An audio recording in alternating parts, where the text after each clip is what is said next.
قاضی صاحب وہ اللہ کے ولی وقت کے قاضی بھی ہوتے ہیں اور وہ نکاح کرتے ہیں، جس کا نام ام الخیر حضرت فاطمہ ہوتا ہے، اور وہ اس اللہ والے کی بیٹی ہوتی ہے۔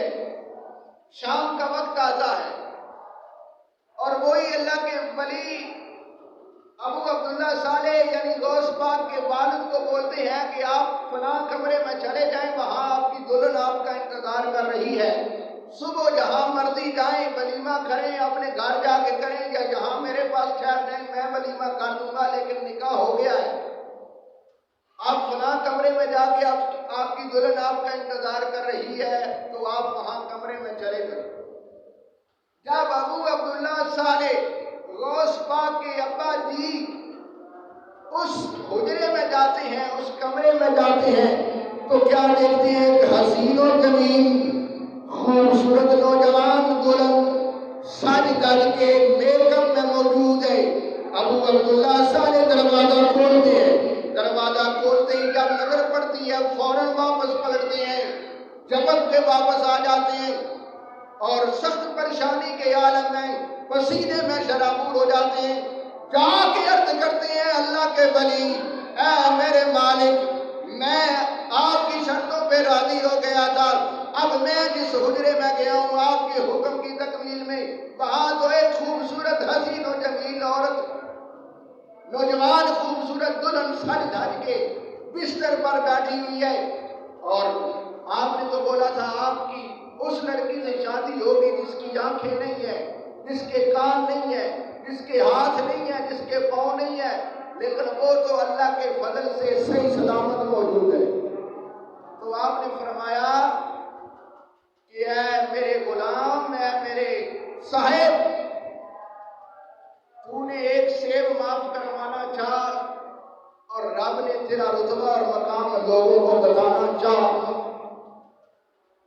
میں تیرا یہ مقام آج تجھے بتا رہا ہوں۔ تو نے میرے گھر میں نوکری کی، 10 سال سیب معاف کروانے کے لیے میرا خادم بنا رہا، میں تجھ پہ راضی رہا اور میں نے تجھے اپنی بیٹی کا رشتہ دیا اور اپنی بیٹی کے ساتھ نکاح کیا ہے۔ وہ آنکھوں سے اندھی اس لیے ہے کہ 10 سالوں میں تو میرا غلام اور نوکر ہونے کے باوجود یہ دیکھ سکتا تھا کہ میری بیوی نے میری بیٹی نے تجھے دیکھا نہیں، اس لیے کہ میری بیٹی نے آج تک کسی غیر مرد کو دیکھا نہیں، اس لیے وہ آنکھوں سے اندھی ہے۔ کسی غیر مرد کی آواز میری بیٹی کے کانوں میں نہیں گئی، اس لیے وہ کانوں سے بہری ہے۔ کسی مرد کی طرف میری بیٹی نے پاؤں چل کے دیکھا نہیں، گئی نہیں، اس لیے میری بیٹی پاؤں سے معذور ہے۔ کسی غیر مرد نے میری بیٹی کا ہاتھ نہیں دیکھا، اس لیے میری بیٹی ہاتھوں سے معذور ہے۔ لیکن جب تو حجرے میں گیا تو تجھے حشاش پشاش خوبصورت جوان ساری چیزوں کے ساتھ میری بیٹی نظر آئی، اور وہ یقیناً ایسی تھی، معذور اس لیے تھی، اس لیے بظاہر معذور نہیں ہے، لیکن آنکھیں کسی غیر مرد کو دیکھتی نہیں رہی۔ 10 سالوں میں تو بھی یہاں رہا، دیکھا کبھی؟ انہوں نے بولا نہیں دیکھا۔ فرمایا میری بیٹی نے کبھی تیری زبان سے نکلے ہوئے لفظ سنے؟ فرمایا نہیں۔ فرمایا کبھی میری بیٹی نے چل کر تیری طرف آنا چاہا؟ فرمایا نہیں۔ فرمایا یہ میری بیٹی ہے جس کی میں نے ایسی تربیت کر رکھی ہے، جسے دنیا عبد القادر کی ماں کہے گی، اسے ام الخیر فاطمہ کائنات کہتے ہیں۔ تو جس کے ماں باپ کا یہ عالم ہو، پھر ان کی اولاد عبد القادر شاہ جیلانی ہوا کرتی ہے۔ اللہ رب العزت سے دعا کروں رب کائنات ہم سب کو بھی صحیح معنوں میں سیرت غوث اعظم اپنانے کی توفیق عطا فرمائے۔